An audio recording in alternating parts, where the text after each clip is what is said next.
I first encountered when I was about 6 years old. I did not know what it was. I was exposed to it by an uncle at the time, and he had a box of videos.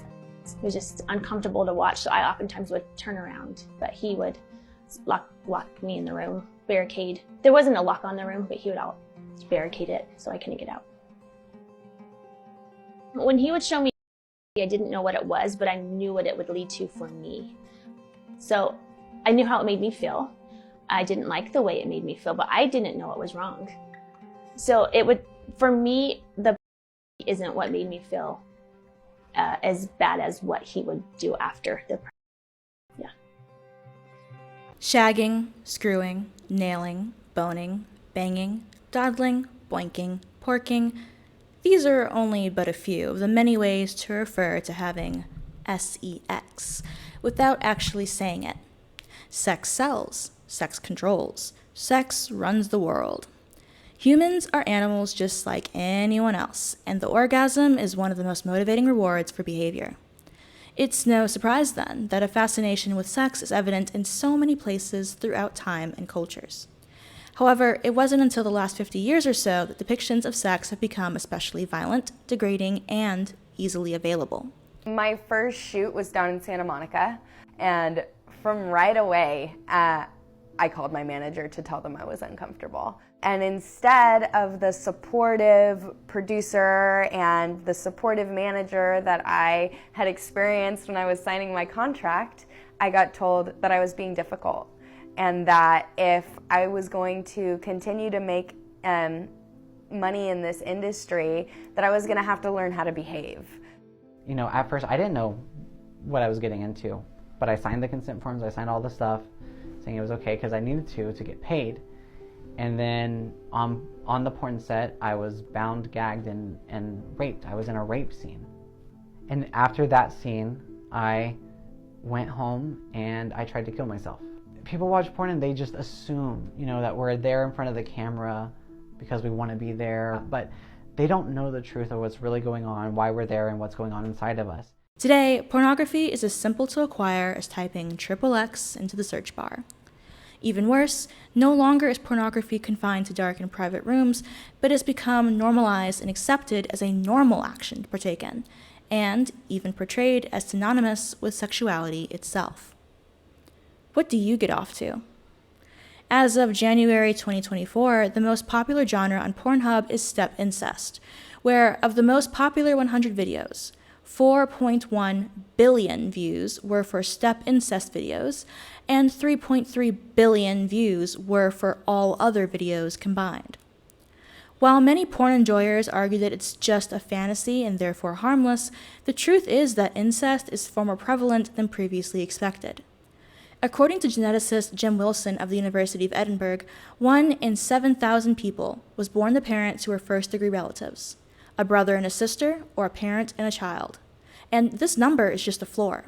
It reflects only the cases that resulted in pregnancy, that did not end in miscarriage or abortion, and that led to the birth of a child who grew into an adult who volunteered for a research study. These numbers cannot be passed off as relatively harmless or from consenting relationships, as in the majority of cases, there was an extreme power balance. The act of incest itself tends to be overtly abusive, as an individual with social and physical power forces or coerces another into sexual activity. This is rape, plain and simple, and has long-lasting repercussions for the victim.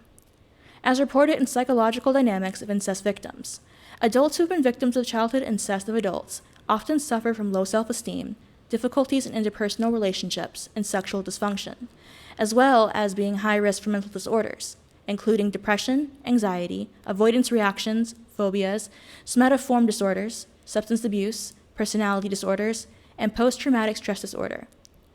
Often, acts of incest go unreported and are not prosecuted.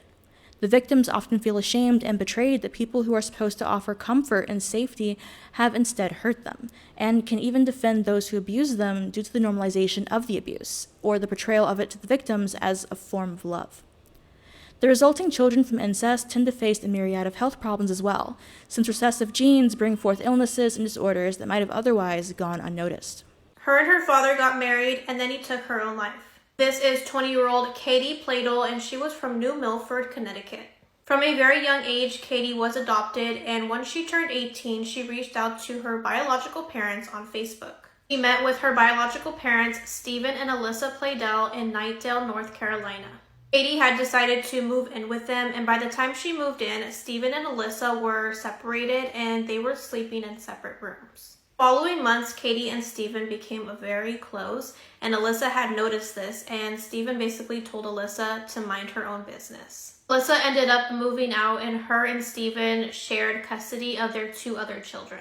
In May of 2017, Alyssa had read one of her children's journals, and it stated that Katie and Stephen were sexually involved and that Katie was pregnant.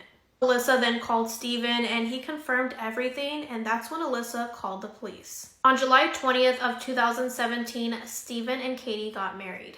They both lied on the marriage documents that they were not related. Stephen's mother and Katie's adopted parents had attended this wedding. In September of 2017, Katie had gave birth to a baby boy, Bennett Pladel. And in January of 2018, Katie and Stephen were arrested for incest charges. Following their release on bond, Katie moved back in with her adoptive parents and called Stephen over the phone that she no longer wanted to be in a relationship with him.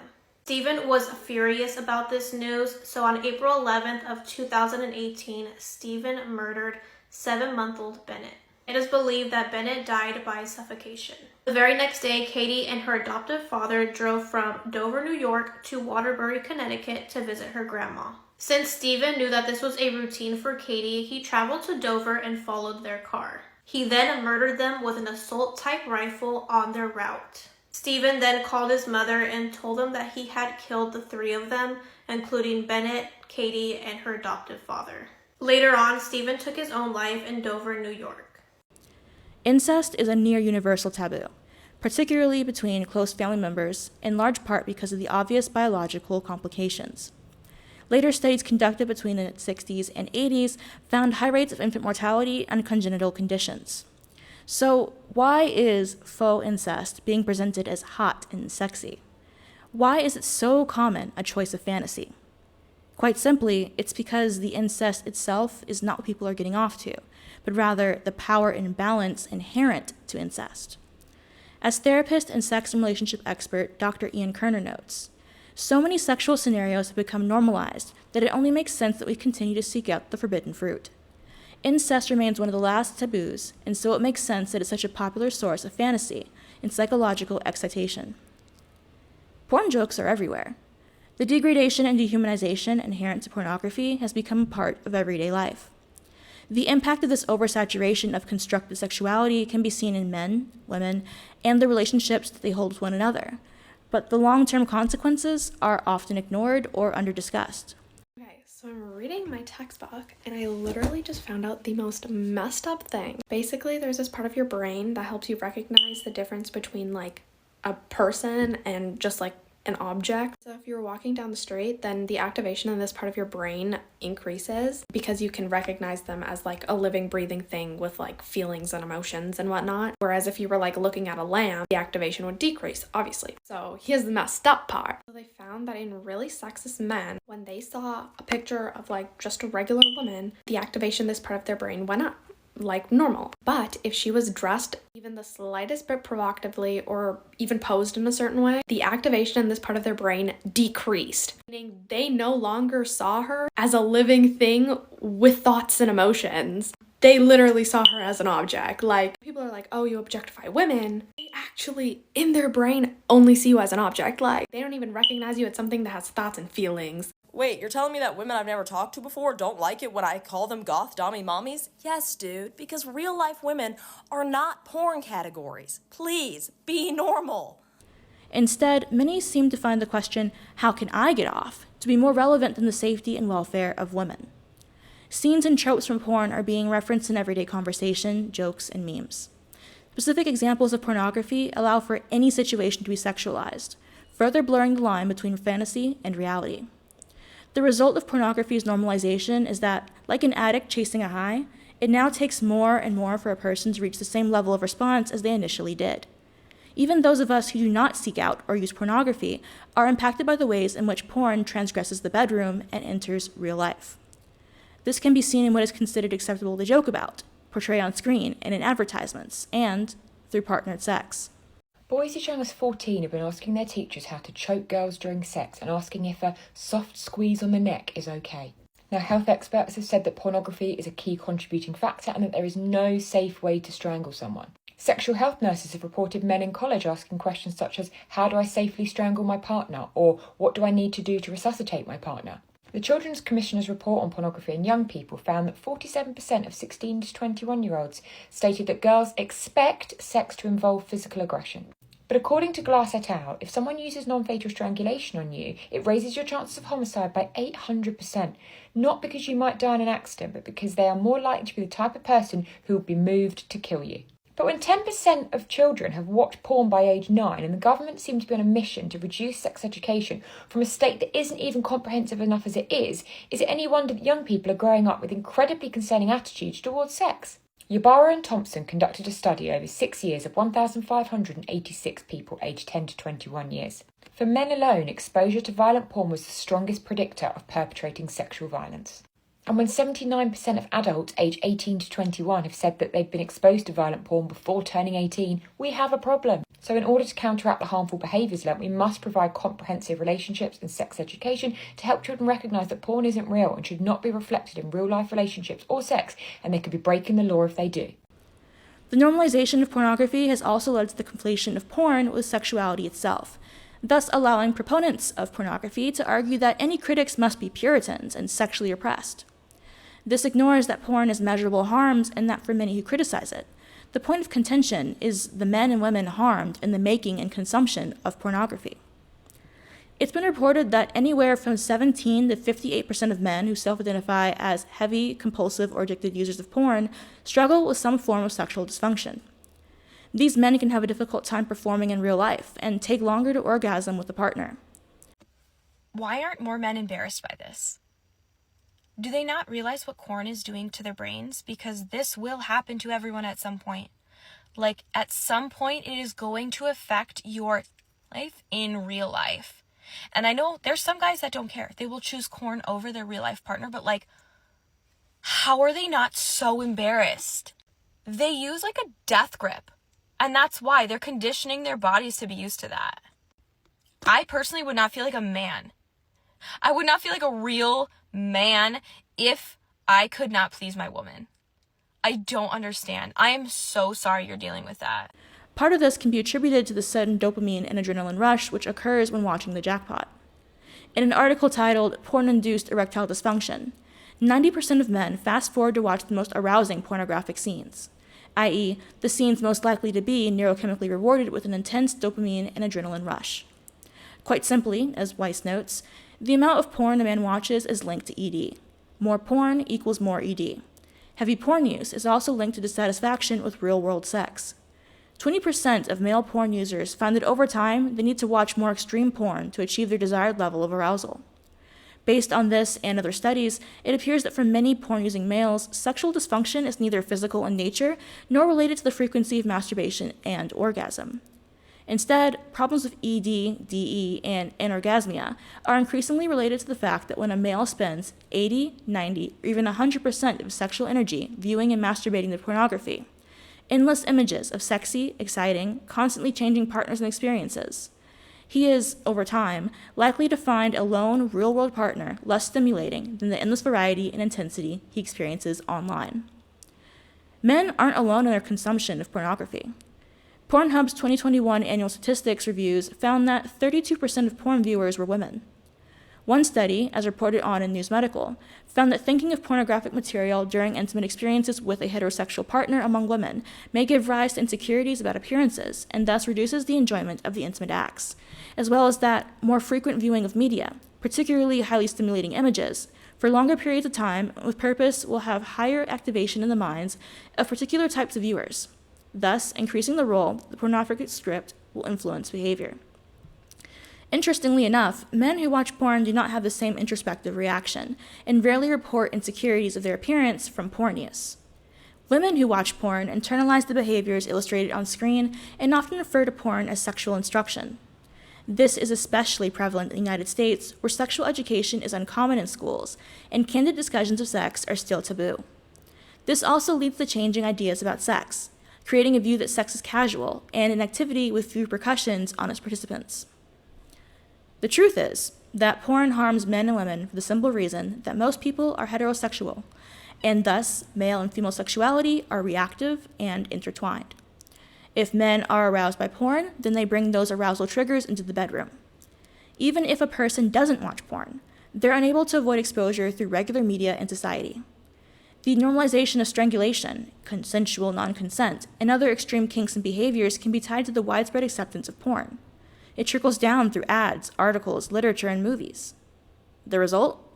It's been found that boys exposed to violent pornography were 2 to 3 times more likely to report teen dating violence perpetuation and victimization, and physical teen dating violence victimization, while girls exposed to violent pornography were over 1.5 times more likely to perpetuate threatening teen dating violence compared to their non-exposed partners.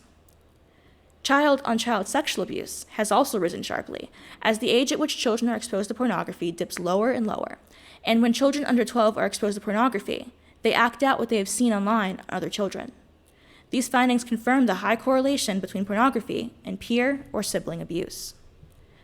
Except anyone who tries to restrict pornography, to keep it 18 and up, to perhaps limit what can be shown online, is called a bigot or a Puritan or any other insult because, of course, controlling porn means you're controlling their sex lives.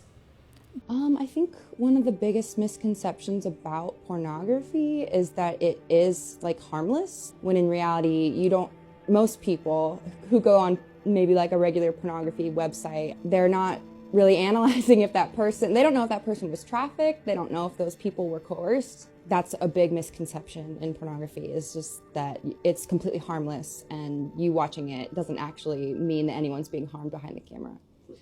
But thousands of years of life without porn shows that's not exactly true, is it? This, dear viewers, is where we part. I'm once again recording this without AC on and I'm melting and it's awful. I did a study for my final paper, not a dissertation, but like final project when I was in college, and it was on the correlation between pornography use and rape myth acceptance and misogyny and sexism attitudes. And unfortunately, everyone who took it was someone who I knew and who was female and a rad femme, so it didn't get to show what I wanted to show. And the 2 men who did it were like my dad and a friend of mine, so I hate knowing that information. But I wish I could come back and do a study like that again with a wider audience, because I feel like there's such a gap. And the studies that tend to focus on sexuality in porn tend to be very overtly pro, or they tend to not record biological sex but gender identity, and they tend to not be as clear as I would hope. But I think that in the coming years we're going to see the effects of this continue to go up. If you've ever worked in childcare or you kept up with the news, you'll know there's a lot more child-on-child sex abuse, but they can't report on it as much as I would prefer because they are both victims and they're underage. So a lot of schools end up brushing this stuff under the rug. A lot of kids are going to be talking about this down the line, but until then, all we can do is point to the rising rates of strangulation and normalization of kinks and people who have never had sex but are hypersexual online, and hope that somebody, somewhere, does something about it. If you guys have any comments, questions, or concerns, you can let me know in the comment section down below, and I'll see you guys next time. Bye!